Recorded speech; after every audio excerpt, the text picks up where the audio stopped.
एक तरफ देश तरक्की कर रहा है, मुझे देखकर बहुत खुशी होती है। वहीं दूसरी तरफ हमारे देश में बहुत सारी घटनाएं घट रही है जिनका हम बिल्कुल भी जिक्र नहीं करना चाहते। हम ये सोचते हैं कि हमारी ज़िंदगी तो अच्छी खासी चल रही है, हमें क्या फ़र्क पड़ता है। पर फ़र्क पड़ता है। एक भारतीय होने के नाते अपने देश के बारे में सोचना, जानना, उसके बारे में ज़िक्र करना फ़र्क पड़ता है। एक समाज का हिस्सा होने के नाते फ़र्क पड़ता है और एक इंसान होने के नाते इंसानियत को निभाना हमारा कर्तव्य है। आज भी हमारे देश में ऐसे कई लोग हैं जो सिर्फ और सिर्फ अपने बारे में सोचते हैं, जो सिर्फ यही सोचते हैं मेरा तो time to time demand fulfil हो रहा है, नीड्स फुलफ़िल हो रहा है, मैं क्यों इन सब चीज़ों के पीछे पड़ूं, मैं क्यों इन सब चीज़ों का जिक्र करूं। पर वो चंद समय के लिए भूल जाते कि वो भी भारतीय हैं, वो भी इस समाज का हिस्सा है, वो भी इंसान है। जब हमको आज़ादी मिली, जब हमारे फ्रीडम फाइटर्स ने अपने देश के लिए लड़ा, अपने देश के लिए आज़ादी की जंग लड़ी, तो क्या उन्होंने यही सोच के लड़ा होगा कि आगे चलकर मेरे देश में कई लोग ऐसे होंगे जो रूढ़िवादी सोच के होंगे और जो देश को पीछे खींचने में लगे रहेंगे? नहीं ना। उन्होंने ये सोच के लड़ा होगा आगे चलकर मेरा देश हर क्षेत्र में महान कहलाएगा। आज हम कुछ क्षेत्र में महान कहलाते हैं, पर कुछ क्षेत्र में आज हम अभी भी पीछे हैं। सुप्रभात, मैं इंद्रजा। मैं इस वीडियो पे एक विषय पे चर्चा कर रही हूँ। मेरा विषय नारी सशक्तिकरण। जी हाँ, आपने सही सुना, नारी सशक्तिकरण, जिसको हम अंग्रेजी में वुमेन एम्पावरमेंट कहते हैं। इस विषय को आगे बढ़ाने से पहले मैं कुछ श्लोक का इस्तेमाल करना चाहती हूँ। यत्र नार्यस्तु पूज्यन्ते रमन्ते तत्र देवता। इसका अर्थ है, जहाँ नारी की पूजा की जाती है वहाँ देवताओं का अस्तित्व होता है। क्या इस अर्थ का हमें मतलब नहीं पता? हमें पता है, हम जानते हुए भी अनजान जैसे रहते हैं। नारी सशक्तिकरण, इसका मतलब ये है, नारी शक्तिशाली बनती है या नारी को शक्तिशाली बनाना। नारी शक्तिशाली बनती है मतलब इस समाज में नारी का पूरा हक है अपने जीवन से जुड़ी हर निर्णय को लेना। पर आज हम उसके हक को दबा रहे हैं, उसका हक हम उसे नहीं दे रहे हैं, उसका निर्णय हम उसे नहीं लेने दे रहे हैं। कई लोग हैं हमारे समाज में, कई लोग हैं रूढ़िवादी सोच के, और नारी को शक्तिशाली बनाना इसका मतलब ये है, नारी को आगे बढ़ाना या पीछे खींचने के लिए उसका मुख्य कारण उसका खुद का परिवार होता है। आज भी कई छोटे छोटे गांव में अगर देखा जाए, छोटे छोटे परिवार में देखा जाए, जो रूढ़िवादी सोच के लोग होते हैं, ये कहते हैं, बचपन से ये भर दिया जाता है एक लड़की के अंदर कि तुम्हें तो आगे जाकर घर बसाना है, तुम पढ़ लिख के क्या करोगी। ये नहीं कहते कि तुम्हें आगे जाकर देश का नाम रोशन करना है, हमारे परिवार का नाम रोशन करना है। ये कोई नहीं कहता। ये छोटे छोटे गांव में आज भी ये सिलसिला चल रहा है, ऐसा कोई कहता नहीं है। बस उसके दिमाग में ये भर दिया जाता है, तुम्हें अच्छा कामकाज सीखो, तुम्हें आगे जाकर घर बसाना है, परिवार का सेवा करना है, पति का सेवा करना है। पर ऐसा कोई नहीं बताता, कोई नहीं सिखाता कि तुम्हें आगे जाकर हमारा नाम रोशन करना है। कई लोग हैं रूढ़िवादी सोच के लोग। चलिए इस विषय के ऊपर कुछ और आगे करते हैं, कुछ और आगे बढ़ते हैं। उदाहरण के तौर पर कुछ और, सबसे पहला समानता। बोलने को तो बहुत कुछ कहते हैं, नारी पुरुष एक समान। हम अभी भी कहते हैं पुरुष प्रधान समाज है ये समाज, तो कहाँ से आ गई नारी सशक्तिकरण? कौन कहता है नारी पुरुष एक समान? अभी भी ये शब्द का इस्तेमाल किया जाता है, पुरुष प्रधान समाज। तो कौन बोला कि नारी पुरुष एक समान। छोटे छोटे उदाहरणों के ऊपर अगर हम चर्चा करें तो हमें बहुत कुछ मिलेगा। एक नारी ऑफिस जाती है, बाहर कामकाज करती है, घर को संभालती है, घर परिवार को संभालती है। रात में अगर वो देर से सोती है, सुबह देर से उठती है, तो उसको डांट दिया जाता है, उसको बोला जाता है तुम हमारी घर की इज्जत मिट्टी में मिला रही हो, तुम कल से बाहर मत जाना, बस घर में परिवार का सेवा करना। और अगर मर्द, वो भले जितनी भी देर से सोए, जितनी भी जल्दी सोए, उसको जल्दी सुबह उठने कोई ज़रूरत नहीं है। और कहते हैं कि नारी पुरुष एक समान। अरे जब हमने पुरुष प्रधान समाज कह ही दिया तो कहाँ से आ जाता है नारी पुरुष एक समान? कहाँ से आ जाता है नारी सशक्तिकरण की बातें? हमारा सोच, जब तक हम अपने सोच को नहीं बदलते तब तक ये समाज नहीं बदलने वाला। दूसरा, एक तरफ औरतों को देवताओं का दर्जा दिया जाता है, काली माता का पूजा किया जाता है, सरस्वती माता का पूजा किया जाता है, और वही दूसरी तरफ अपनी खुद की मां के साथ दरिंदगी की जाती है। क्या ये है देश जागरूक होना? तीसरा, आज भी हमारी रीति रिवाज ये है, एक औरतों को प्रोडक्ट, वस्तु के तौर पर देखा जाता है शादी ब्याह पे।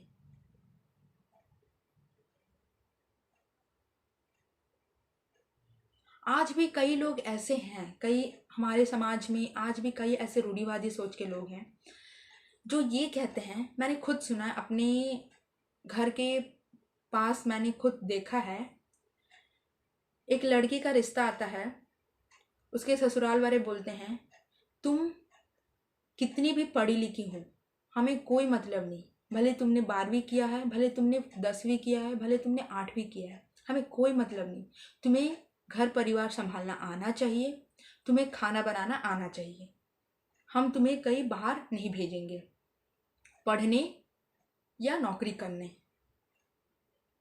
और हम बात करते हैं पुरुष नारी सशक्तिकरण, पालन तो करते हैं पुरुष प्रधान समाज का और बात करते हैं नारी सशक्तिकरण। एक नारी का जागरूक होना इसका मतलब ये नहीं है कि पूरा देश जागरूक हो रहा है। छोटे छोटे गांवों में छोटे छोटे परिवारों का सोच बदलना, छोटे छोटे परिवारों में औरतों का आगे बढ़ना कहलाता है देश जागरूक होना। पंडित जवाहरलाल नेहरू जी ने एक वाक्य कहे थे, कुछ चंद वाक्य, लोगों को जगाने के लिए महिलाओं का जागरूक होना बहुत जरूरी है। महिलाएं जागरूक होगी, उसका परिवार जागरूक होगा, गांव जागरूक होगा और देश समाज उन्नति की ओर बढ़ेंगे। क्या सही में हम इस वाक्यों का सही ढंग का पालन करते हैं? नहीं। बोलने को तो हम बहुत कुछ कह देते हैं और पालन नहीं। बोलने को तो कहते हैं नारी सशक्तिकरण, पालन पुरुष प्रधान समाज। वाह, हमारे पुराणों में ये लिखा गया है, एक विधवा औरत को देवताओं का यानी काली माता का दर्जा दिया गया। पर आज क्या कई शुभ कार्य में विधवा औरत को बुलाया जाता है? नहीं बुलाया जाता है, उसको अशुभ माना जाता है। तो कहां से आ गई नारी सशक्तिकरण? जब हम इतने अपने आप हम इतने जजमेंटल हो रहे हैं, पुरुष और नारी के बीच में हम बहुत सारे जजिंग करते रहते हैं और बात करते हैं नारी सशक्तिकरण और बात करते हैं नारी पुरुष एक समान। आज भी हर क्षेत्र में नारी को सही ढंग का दर्जा नहीं दिया जाता है, उसके साथ छेड़छानी होती है।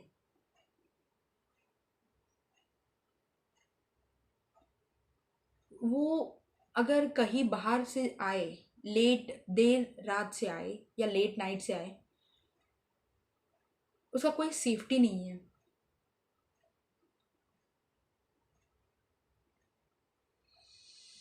और चौथा ये है, अगर औरत या लड़की जाने अनजाने में कोई गलत काम कर देती है, जाने अनजाने में अगर छोटा सा भी गलती हो जाती उसकी वजह से, तो लोग उसके परिवार वाले कहते हैं कि तुमने तो अपना परिवार का नाम मिट्टी में मिला दिया। और भले वो कितना भी गलत काम क्यों ना करे, उसको तो ऐसा कहता ही नहीं है। कहाँ से हम समानता की बात कर रहे हैं? कहाँ से कहते हैं? हम किस एंगल से कह रहे हैं नारी पुरुष एक समान? जब हम उसको पालन ही नहीं कर रहे हैं तो हम क्यों कहते हैं कि नारी पुरुष एक समान? जब तक भले सरकार कितनी भी कानून क्यों ना निकाल दे, बेटी बचाओ बेटी पढ़ाओ, ऐसे तरह के अन्य कानून, ऐसे तरह के अन्य पॉलिसीज, बिल्स क्यों ना पास कर दे, क्यों ना ऐसे तरह के अन्य कानून निकाल दे, जब तक हमारे सोच विचार में चेंजमेंट नहीं आएगा, तब तक ये सारे वेस्ट है। एक लड़की के साथ दुष्कर्म होता है, कैंडल मार्च निकाल देते हैं या उसको ब्लेम करते हैं कि तुम छोटी कपड़ा पहनी थी, तुम्हारा व्यवहार ऐसे था, इस वजह से तुम्हारे साथ ऐसा होना चाहिए था। तो क्या गांव देहात में औरतें ढंग का कपड़ा अपने शरीर को पूरी तरीके से ढकी रहती है, वहां भी तो दुष्कर्म हो रही है। बात यहाँ छोटी कपड़ों का नहीं है, बात यहाँ सोच की है, हमारी रूढ़िवादी सोच की है, जो हम हमेशा औरतों को नीचे दबाने की कोशिश करते हैं और पुरुषों को आगे बढ़ाने की। ये सोच जो है, ये पुरुषों को और आगे बढ़ाता है कि तुम इस तरह के दुष्कर्म करो।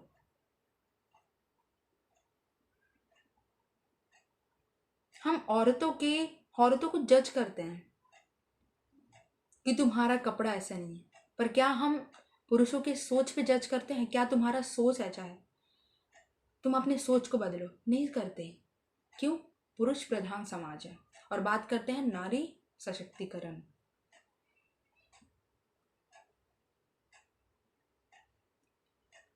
हम हर चीज पे चेंज होते हैं। जैसे अगर एक आदमी साइकिल चलाता है तो वो सोचता है, अरे मैं आज इस जमाने में भी साइकिल चला रहा हूँ। वो 10 बार सोचता है, अगर मैं इस साइकिल से कहीं जाऊंगा, कहीं पार्टीज में जाऊंगा, कहीं रिश्तेदारों के घर जाऊंगा, उन लोग क्या सोचेंगे?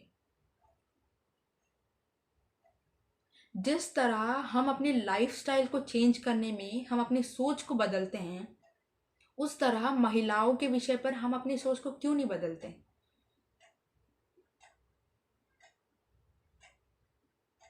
अरे गुनाह तो चलाना गुनाह कोई गुनाह नहीं है।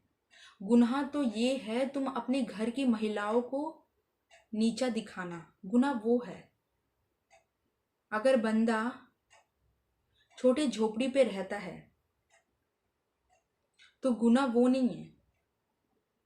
गुनाह तो ये है कि वो अपने घर की औरतों का इज्जत ना करता हो। गुनाह ये है। जहां समाज फोर्स करना है, जिस विषय पे हमें बात करना है, वो हम करते ही नहीं है, वो हम डेली लाइफ में करते नहीं है। और जिस विषय पे हमें ज़रूरत नहीं है, उस विषय पे हम ज़्यादा से ज़्यादा सोचते हैं, बात करते हैं।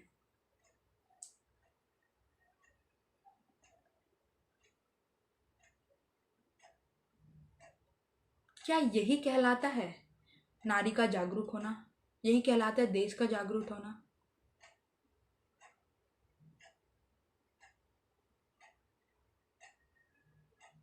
और कई लोग ऐसे भी लोग हैं जो खुद की बेटी को पढ़ाना, आगे लिखाने की सोचते हैं।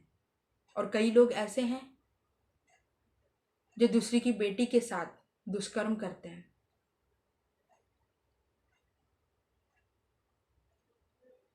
हम ये क्यों नहीं सोचते, लड़की पढ़ाओ लड़की बचाओ?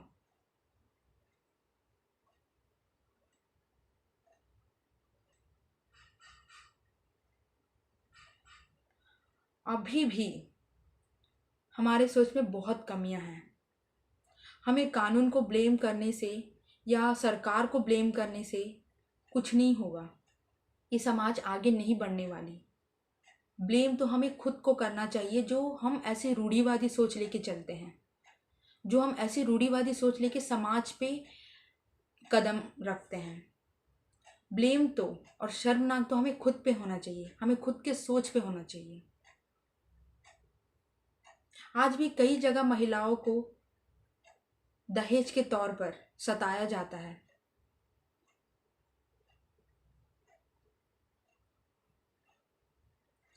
कई महिलाओं को उसके ससुराल वाले दहेज के तौर पर सताते हैं। तुम्हें तुम्हें सहायता करने के लिए एक औरत चाहिए, तुम्हें पैदा करने के लिए एक औरत चाहिए, आगे बढ़ाने के लिए एक औरत चाहिए, तो तुम औरत को पैदा करना क्यों नहीं चाहते हो? कहते हैं लड़की लक्ष्मी की रूप होती है, और जिस तरह हम अपने घर में लड़के होने पर जश्न मनाते हैं, उतना जश्न हम लड़की होने पर नहीं मनाते हैं। कई जगह, कई परिवार हमारे समाज में ऐसे लोग हैं, कई परिवार हैं जो सोचते हैं कि तुम तो कलंक हो।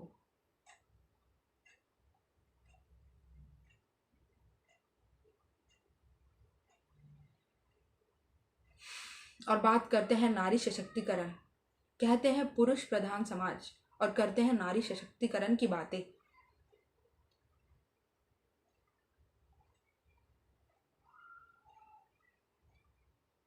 मैं चाहती हूं कि आज भी हमारे देश में, अगर देश को पूरी तरीके से आगे बढ़ाना है, तो नारी को इज्जत देना सीखो, नारी को सपोर्ट करना सीखो हर फील्ड पे, नारी को शक्तिशाली बनाना सीखो। मैं अंत में यही कहना चाहती हूँ कि सोच बदलो, आगे चलो, छोड़ो ये रूढ़िवादियाँ सोचे।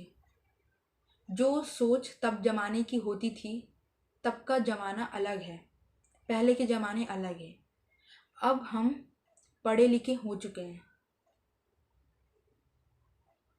हम अपने पढ़ाई, हम जो भी पढ़ते हैं, हमें उसे रियल लाइफ में यूज़ करना चाहिए। ऐसे नहीं कि पढ़ लिया, पेपर लिख दिए, पास हो गए, और जब रियल लाइफ की बात आई तो गधे गधेड़े जैसे वही कर रहे हैं जैसे पुराने ज़माने के लोग करते थे, जो रूढ़िवादी सोच के लोग।